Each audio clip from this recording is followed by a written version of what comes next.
Hello everyone and I hope you all are doing great and मैं भी एकदम ठीक हूँ और मेरी स्टडीज़ भी ठीक ठाक चल रही है। फ़िलहाल मैं वीडियोस अपलोड नहीं कर रही थी, बहुत टाइम बाद अपलोड कर रही हूँ।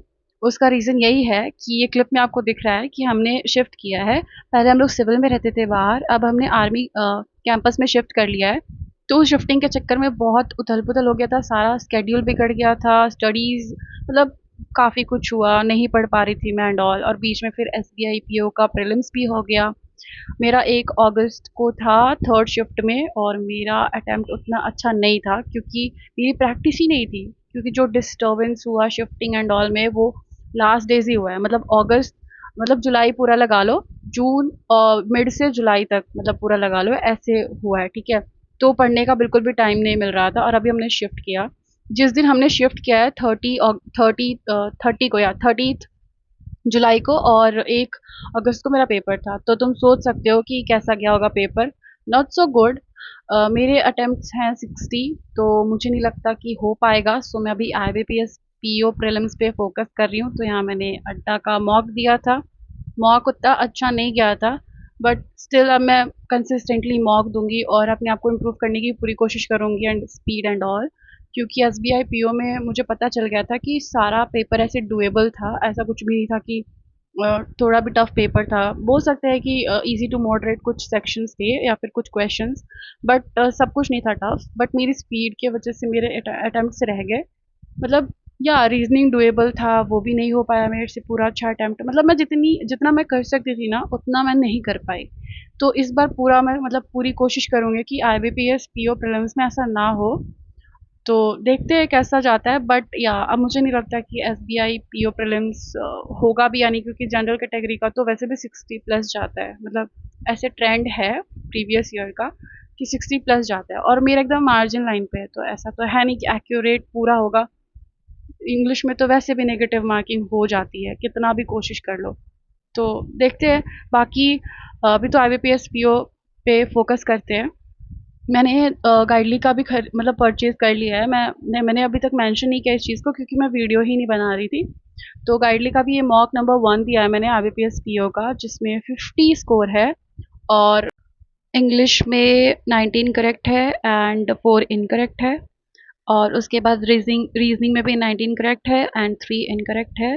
क्वांटिटिव एप्टीट्यूड में कोई भी इनकरेक्ट नहीं था, मतलब सब सही था। वैसे भी अटेम्प्ट ही उसमें कम थे मेरे, बट ठीक है। मतलब मेरी स्पीड थोड़ी स्लो है और मेरे से रीजनिंग के क्वेश्चंस भी ना काफ़ी मेरी स्पीड स्लो हो गई है, तो नहीं अटेम्प्ट कर पा रही हूँ मैं ज़्यादा।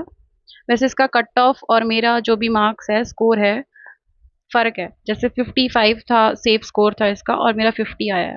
परसेंटाइल भी तुम देख सकते हो कि 33.02 परसेंटाइल है, जो कि बहुत ही बुरा है, क्योंकि परसेंटाइल ही देखना चाहिए, मार्क्स नहीं।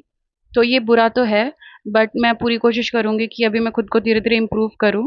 एंड उसके बाद ये गाइडली का मेरा खरीदने का एक रीज़न था क्योंकि मैंने बहुत सारे वीडियोज़ देखे थे लोगों के, जिसमें वो बोल रहे थे कि गाइडली अच्छा है और उसके मॉक का क्या बोलते हैं, डिफ़िकल्टी लेवल भी ठीक होता है। मतलब या वो इतनी प्रैक्टिस करवा देता है कि अगर मॉडरेट लेवल का भी तुम्हारा वो आ रहा है ना, पेपर आ रहा है, तो तुम सॉल्व कर सकते हो। यहाँ पे मैं कर रही थी पीडीएफ, जो सॉरी बंडल पीडीएफ जो गाइडली का आता है, हर दिन का वो देते हैं कुछ क्वेश्चंस प्रैक्टिस के लिए। तो मैं वो कर रही थी और मेरा मेन तो चल रहा है कि मैं क्वांट्स के जितने से ज़्यादा क्वेश्चन कर पाऊँ उतने करूँ। तो अब तो मैंने ऐसा सोचा है कि डेली कंसिस्टेंसी से मैं हर दिन डे 1 डे 2 डे 3 ऐसे वो पीडीएफ सॉल्व करूँ। तो आज तो मैंने डे 2 वाला किया है और डे 1 का भी किया मैंने क्वेश्चन, लेकिन डे 1 का सिर्फ अर्थमेटिक वाला पार्ट किया। डे 2 का तो मैंने कंप्लीट किया, reasoning, arithmetic, sorry quants and English. क्योंकि पता है उससे प्रैक्टिस हो रहा है, और उसमें ना ये भी होता है कि उस पीडीएफ बंडल में ना तुम उसको अटेम्प्ट भी कर सकते हो टेस्ट की तरह, टेस्ट फॉर्मेट में, ठीक है? तो वो तुम्हें वो अटेम्प्ट कर लो, उसके बाद जो नहीं आ रहा है वो तुम सॉल्व कर सकते हो। और नहीं सॉल्व हो पा रहा तो वीडियो भी अवेलेबल है। तो ये थोड़ा बेनिफिट है इस चीज़ का। तो और उसमें ना सारे ही मिक्सचर है क्वेश्चंस के, जैसे अर्थमेटिक का है, डीआई है, स्पीड मैथ्स के लिए वो है क्या बोलते हैं, अप्रॉक्सीमेशन है, एंड क्वाड्रेटिक इक्वेशन है, रॉन्ग नंबर सीरीज है, मिसिंग नंबर सीरीज है, मतलब सबका ही है। तो ये इजी होता है करने में। मुझे मतलब पहले तो लगा था कि मैं नहीं खरीदूँगी ये, बट अब मुझे लग रहा है कि खरीदना वर्थ इट है। बट ये है कि खरीदने के बाद भी ना, अगर तुम नहीं प्रैक्टिस कर रहे हो तो उससे कोई फ़ायदा नहीं है, जैसा मैं कर रही थी। मैंने इसको परचेज़ तो बहुत पहले कर लिया था, ठीक है? बट मैं उसको यूज़ नहीं कर पा रही थी, मतलब मेरे पास टाइम नहीं था वैसे।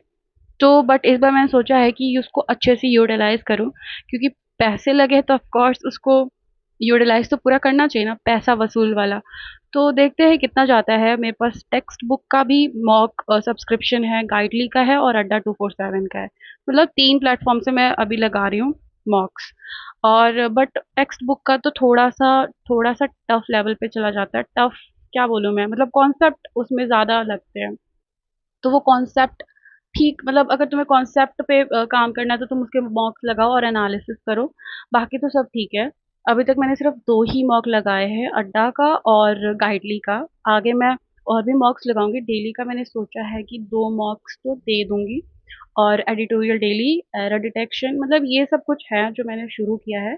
एंड येस, ये 4 अगस्त का है वीडियो, ठीक है? एंड आई होप कि मैं डेली वीडियो बना पाऊँ और मतलब डेली पढ़ पाऊँ जितना मेरा टारगेट रहेगा। तो आई होप कि अब मैं फ़ॉलो कर पाऊँ, क्योंकि एग्ज़ाम में बहुत कम दिन रह गए आईबीपीएस पीओ प्रीलिम्स के लिए, 22 या 23 अगस्त को ही है। एंड आई होप कि मेरा आईबी आईबीपीएस पीओ प्रीलिम्स अच्छा जाए, मतलब सैटिस्फैक्शन वाला हो कि हाँ, मेरा मुझे जितना आता था मैंने वो अटेम्प्ट किया। बाकी ये बीच में मेरी बहन आ गई थी, उसके बाद फिर मैं वॉक पे चली गई थी, क्योंकि अब फाइनली मैं वॉक कर पा रही हूँ। उसके बाद मैं घर आके खाना खा के सो गई थी। सो बाय।